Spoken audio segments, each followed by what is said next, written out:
పెద్దాయన వస్తున్నాడు, యుద్ధానికి సంసిద్ధం అన్నాడు.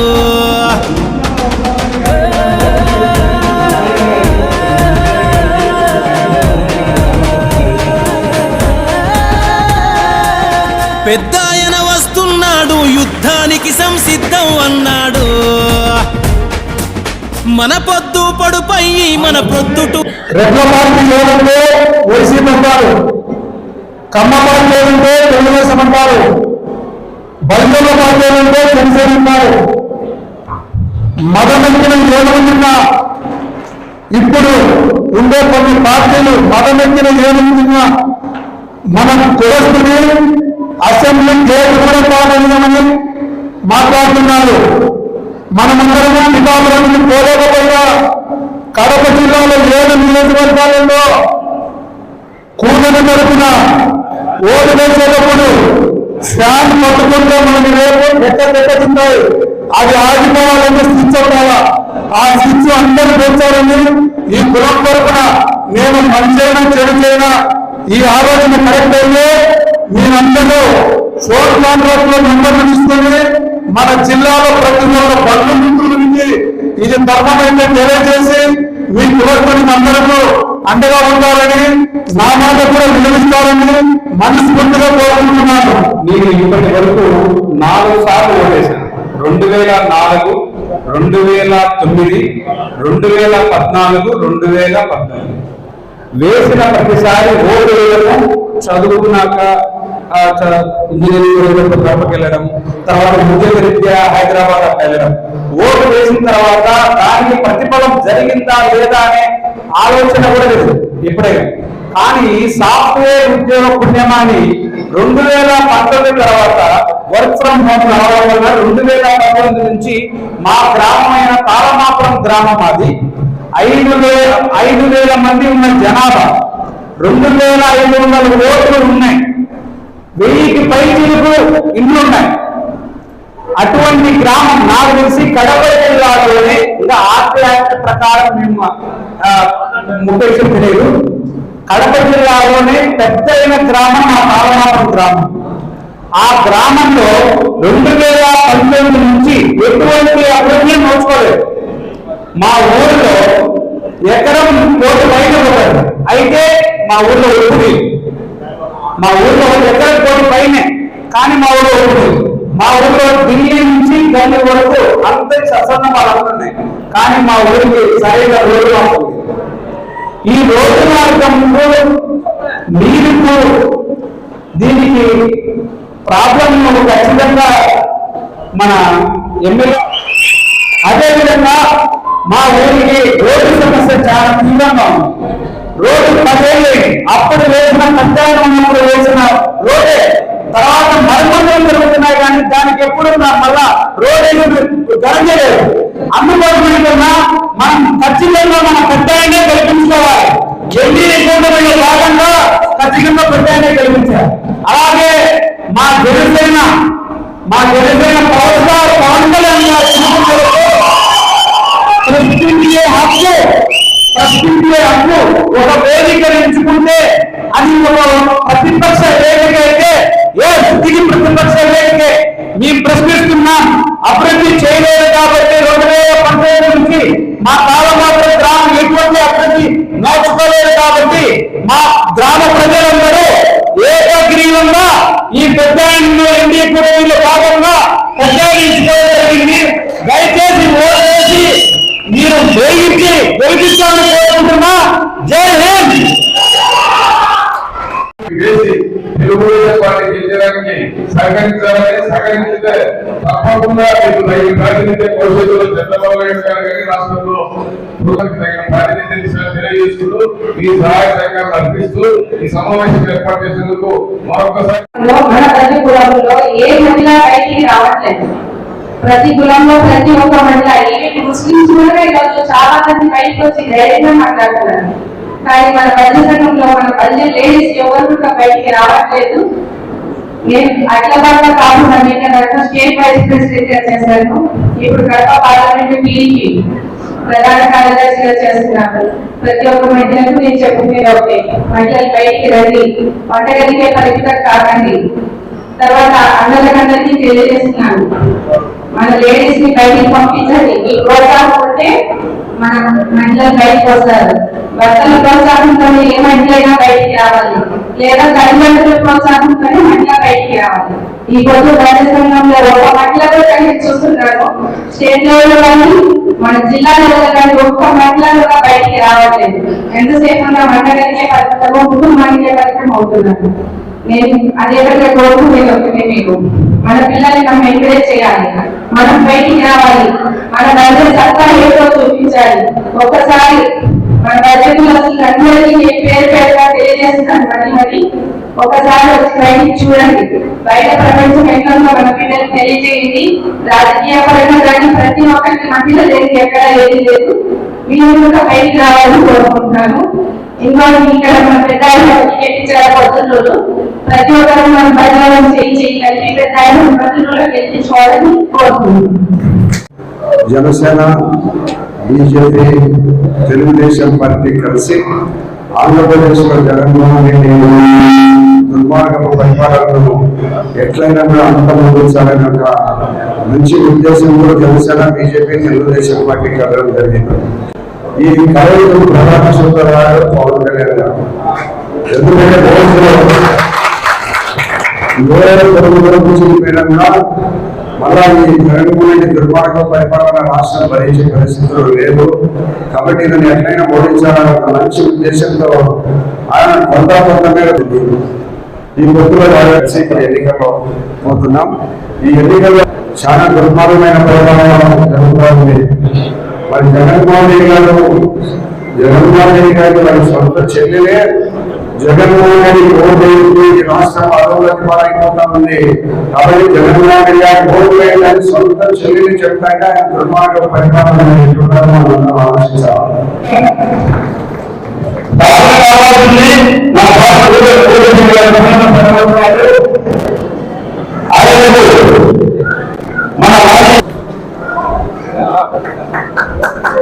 అదే మన కార్పొరేట్ రెగ్యులేషన్ రద్దు చేసినారు, రైతులకు ఇచ్చే సబ్సిడీలన్నీ రద్దు చేసినారు. పరిపాలన జరుగుతూ ఉంది ఈ రాష్ట్రంలో.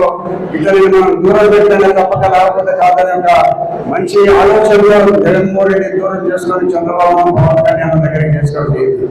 ఈ ఎన్డీఏలో బీజేపీ మాట్లాడడంలో కానీ మన తెలుగుదేశం పార్టీలో మాట్లాడడం కానీ దాంట్లో పవన్ కళ్యాణ్ గారు చాలా కృషి చేసిన బలిజ సోదర సోదరులందరూ కూడా తెలుగుదేశం పార్టీకి సైకిల్ ఓట్లేసి గెలిపించాలని కోరుకుంటూ సెలవు.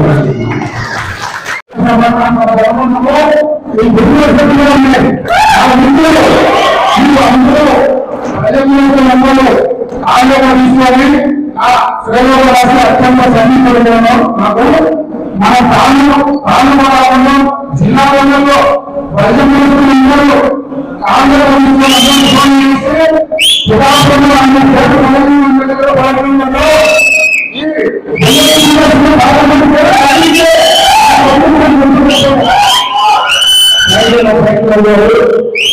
ఈరోజు ప్రభుత్వ పనితీరు ఉంది.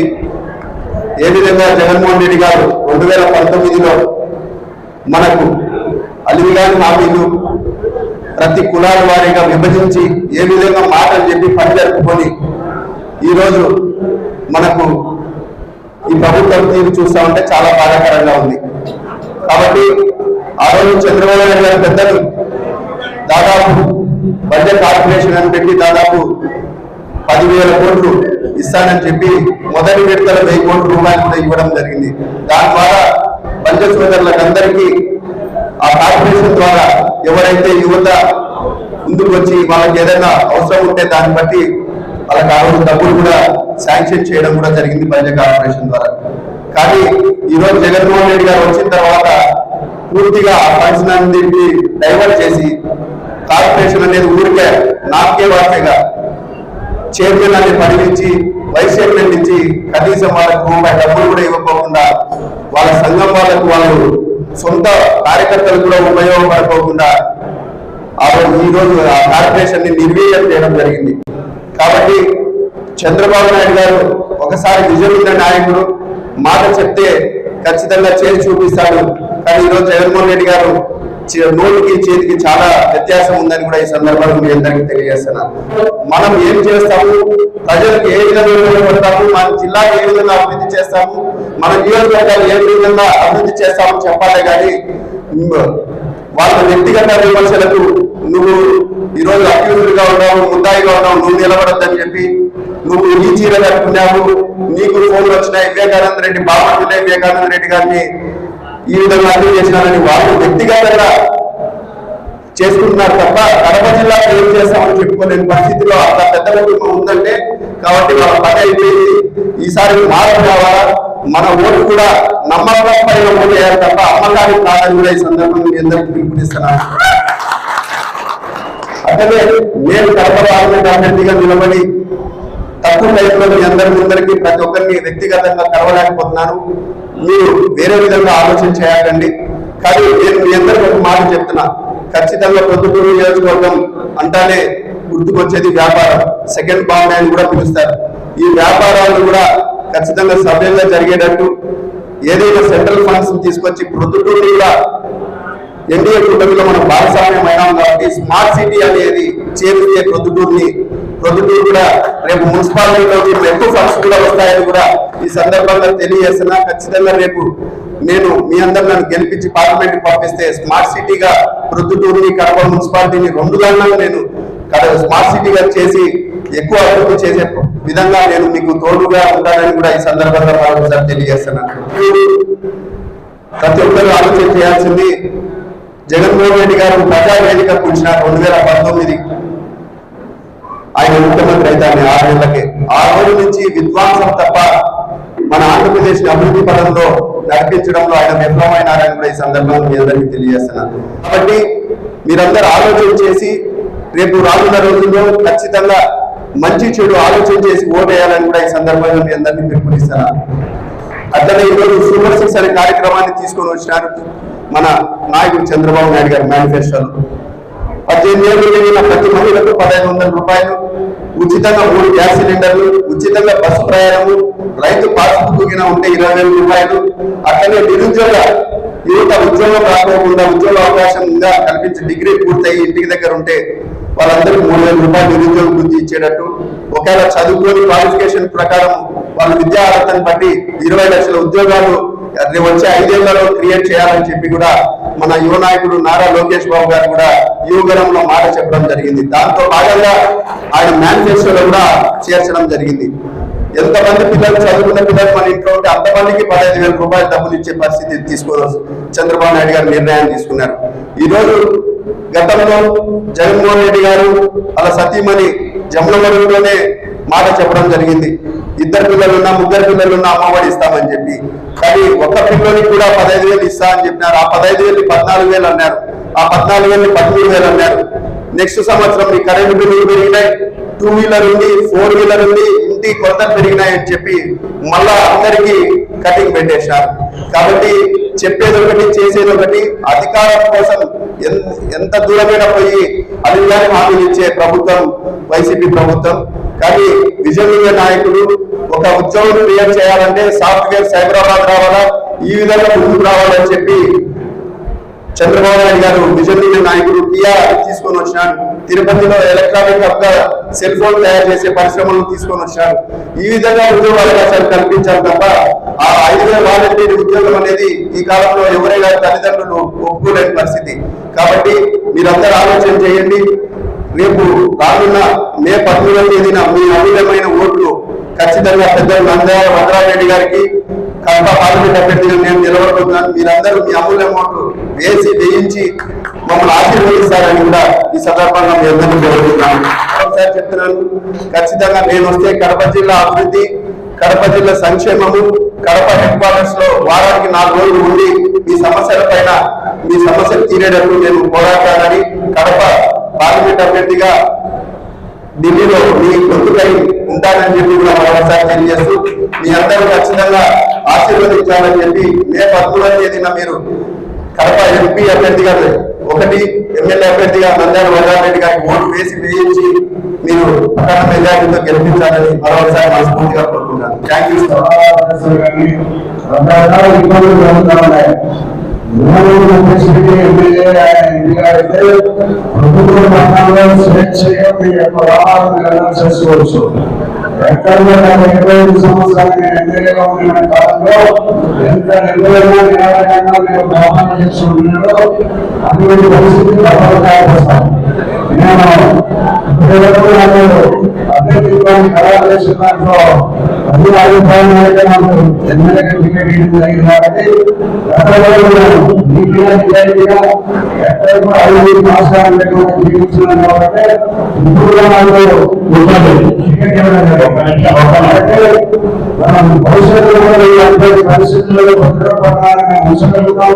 ప్రతి ఒక్కరూ ఎప్పుడైనా జగన్ మోదీ కానీ నా భద్రులు కానీ ఓడించాలి రాష్ట్రం అధికారం అయిపోతారు.